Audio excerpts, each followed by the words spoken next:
Hi, Lesson 1, the parables of Jesus, and how can I pass them on? Now, when we talk about parables, we're talking about a common form of teaching in Judaism. And if we look back in time, we find that it wasn't just Jesus that used them. They were considered a teaching tool. Now, the parables were fictional, and they used comparison or hyperbole. And the story itself could be a model, analogy, or an example of what the teacher wanted the learner to remember. In the ancient Greek, the word also could have a connotation of moving aside to side, so side by side, or indirectly teaching a lesson. Jesus might have used them, but we know many other parables. So think about Aesop's parables, might be the easiest to come to mind. Now, if you're really listening, you heard me say Aesop's parables rather than Aesop's fables. So does it matter? Yeah, it does. Jesus used parables, which uses people examples, and Aesop used fables, which use animals to personify his characters. The result is the same, it's just a different way of going about and telling a story. So we're going to take a few weeks and explore parables.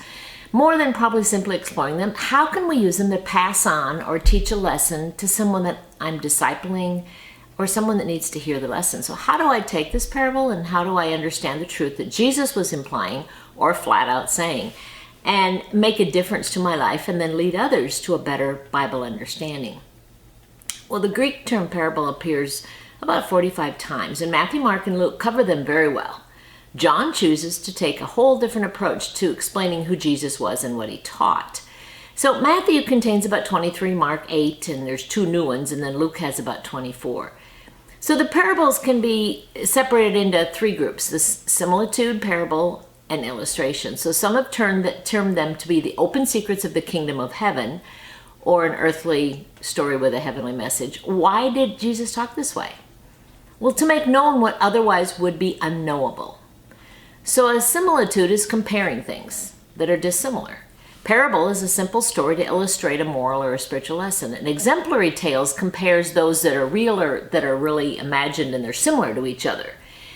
So in the study, we're going to take a look at quite a few of them and learn the background, but also see what Jesus meant that can be applied in 2021, not just in 31. So I had an uncle named Bob. Actually, I had 2 uncles named Bob, and both were storytellers. The Uncle Bob that I'm going to refer to is my aunt's husband on my father's side, Uncle Bob Early. And I remember as a kid sitting listening to his stories about the war. And I guess I thought everybody had war stories after Christmas, Easter, or Thanksgiving. Last year I was told about a book that was written about a tank group, and my uncle was mentioned. I went and bought the book. Right on the cover was my uncle. Now, as I read the stories, I realized there was a lot of reasons why we didn't hear the whole story. At 60, I could handle it.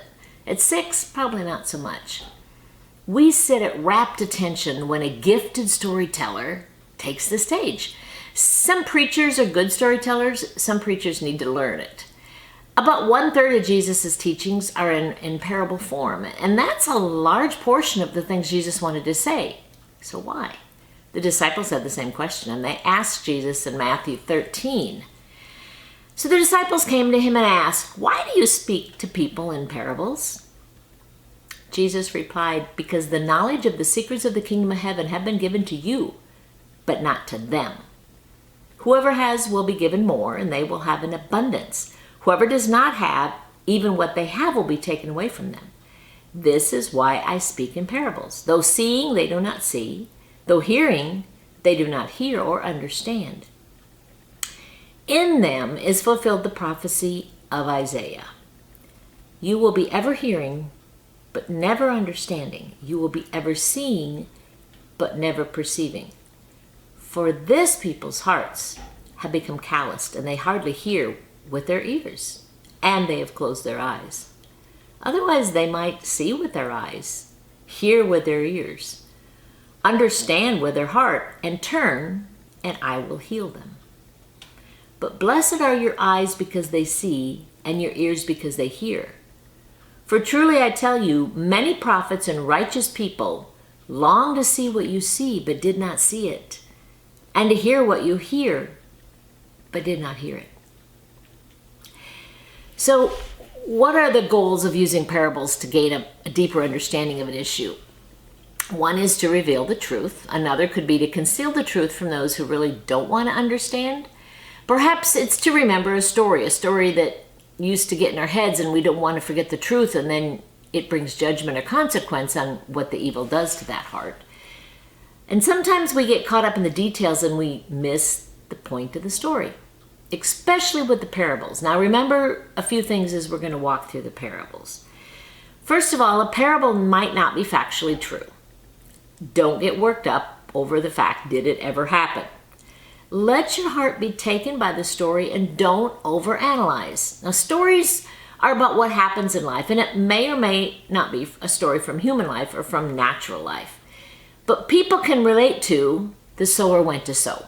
That's something that happened in their normal life. The people could identify with sowing. And the details of the parable could be something that could maybe be eventually or prophetic. The lesson taught is the main point. The parable will be in harmony with itself, and the details, when you look at the story, will contribute to the meaning of that story. Parables can also be something you fashion your life after or you want to totally avoid. And there can be many sayings or quotes that come out of the parables, and they're referred to as Parabelic Sayings. I'm going to say that wrong every time. Such as saying maybe, physician, heal thyself, or no one sews a new patch on an old garment, or can the blind lead the blind? Now, many scholars during the Middle Ages tried to stretch the parables to mean beyond what the parable indicated. So Jesus usually he intended a very simple point. And usually the end of the parable drives that point home. That requires us to make application. And the parables showed that Jesus really knew his people. He saw people. He described people. He lived among people. His stories reflected that he taught people at their level of understanding. Now, there were common people, and there were business people, and there were religious people. And Jesus just seemed to find a way to point each one in their own circumstances and drive that point home. Jesus didn't try to talk over people's heads. He tried to talk to their heart. Now, C.H. Dodd tells us in the Parables of the Kingdom that a parable leaves the mind in sufficient doubt about its precise application to tease it into active thought. Jesus' point was to make us think. Sometimes the parables leave us with more questions than answers. The one thing we don't want to do is read into the parable in a different setting. So we need to interpret the passage the way it was written and in the context that it was placed. We need to look at the historical setting, study what it would have meant at that time. We need to carefully look at the introduction and the conclusion. So what does this parable say when compared to the other teachings of Jesus? Does it strike a harmony with other things that Jesus was telling?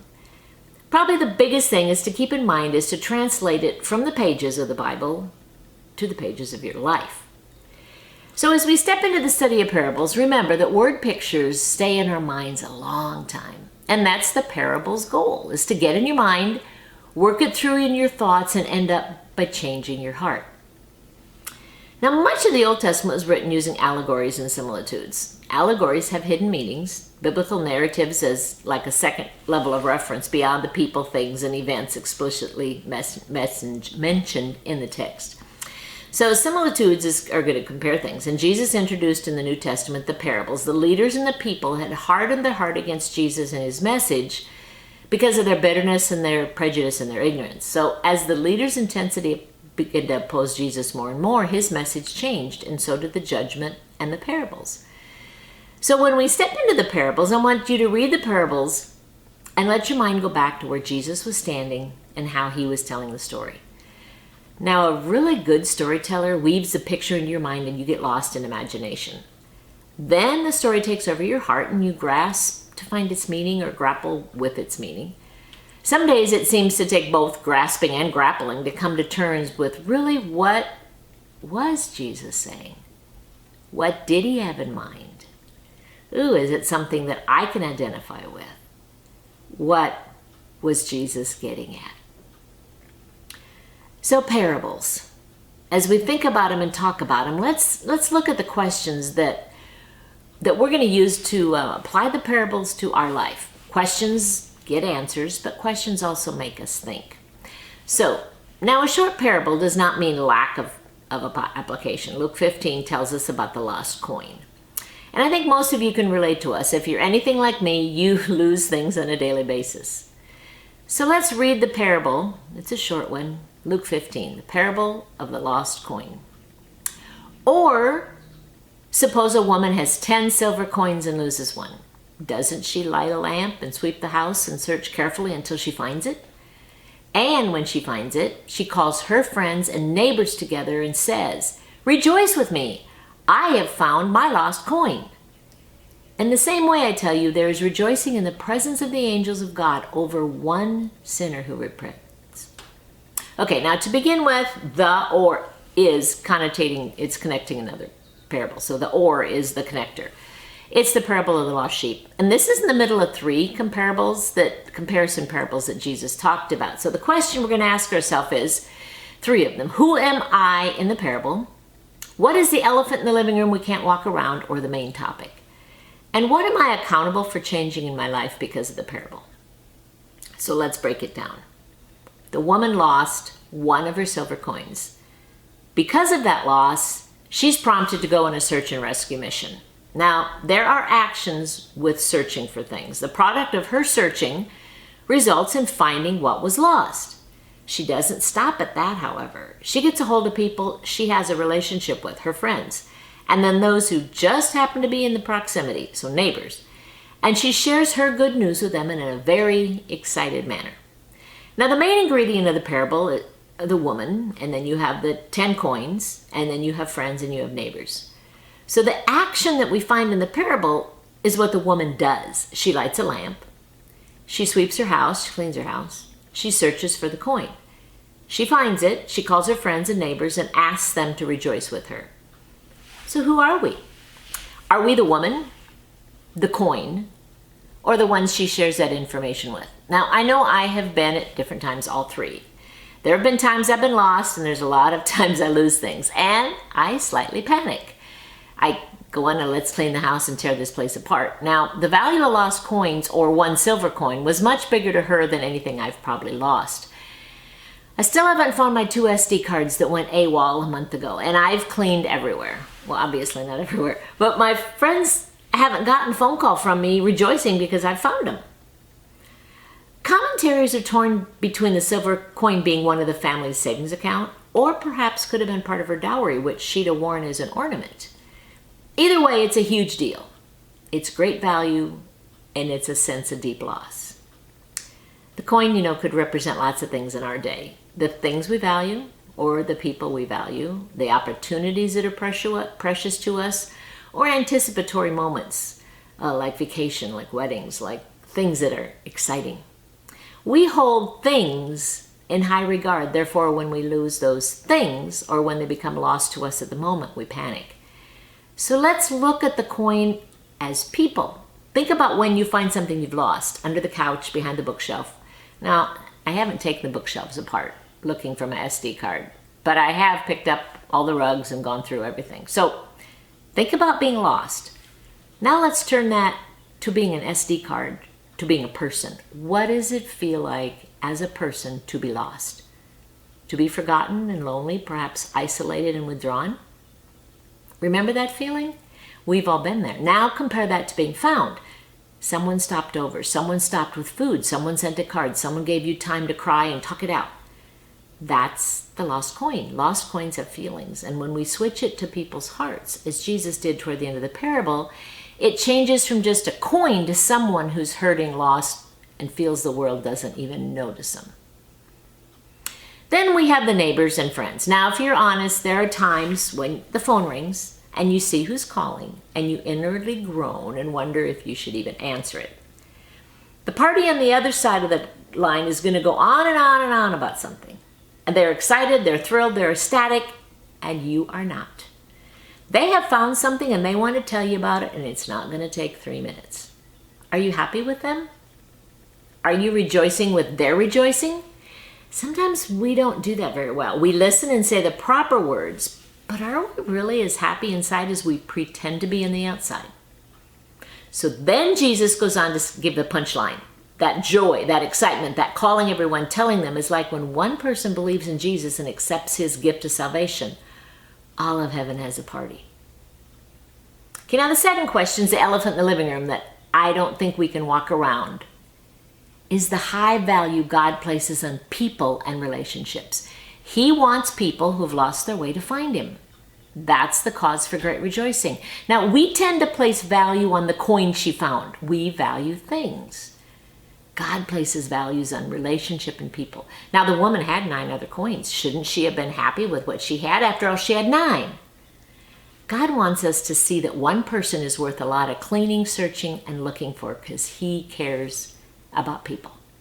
So perhaps you identify with the coin. You are feeling very much in life alone. Perhaps COVID has made it even worse than it already is. People walk by and you feel like you're lying under the couch and you're trying to get your hand out so somebody will notice that you're waving, but you don't even have the strength to scoot to the edge of wherever you're lying under. Think about how lonely that set of keys looks, hidden when you finally find it. Now, put eyes and a heart and a body to that. And think about how people feel when they're lost and nobody cares. The final question is, what are you accountable for changing in your life because of this parable? Well, I really hope I can find my SD cards. And sometimes that's where we leave it. We think about it, we openly say it, and then we go about our day. For me, I need to look around to see what I've lost that has meaning more than the SD cards. In this crazy world that we're living in, I've lost hugs. Now, I'm a hugger, and people are scared to hug. It's a point where I just say, I'm going in, and not that I don't care, but I miss the hugs. I miss the moments of sitting in people's couches and just talking. And I feel I must be careful, as a lot of the people I rub shoulders with are elderly, but I miss going places. I love to go. When I was a little girl, the Watkins man, now that will date me, they would travel around and sell things. A lot of spices, a lot of vanilla. So the Watkins man glibly suggested to me that I go home with him. And according to my mother, I went upstairs, packed a bag of clothes, came down and stood by the door. My mother then said to the man, now you explain to her why she can't go with you. I've always loved to go. It's slowly becoming less of an urge, but if someone says, do you want to go? I'm usually 1 second behind with my yes, get my coat, and out the door. I miss that. I miss the feeling that I can do that. I also miss the hearts of those I love knowing Jesus. I have people who've left walking with God and changed their walk with God or just become a bit on the agnostic side. And I need to miss knowing that they have eternity in their hearts, like Ecclesiastes 3 mentions. I need to refocus on what's missing in life and be sure that I focus on what's important, more important than the earthly values, and look for things that are missing that God thinks are valuable. And that would be people's hearts. So I hope you see these 3 questions and hope you've gleaned a new angle from them. Which one are you? What's the elephant in the living room? Or the main topic Jesus was getting at? And lastly, what will change your life? Thanks for listening. We'll see you next time.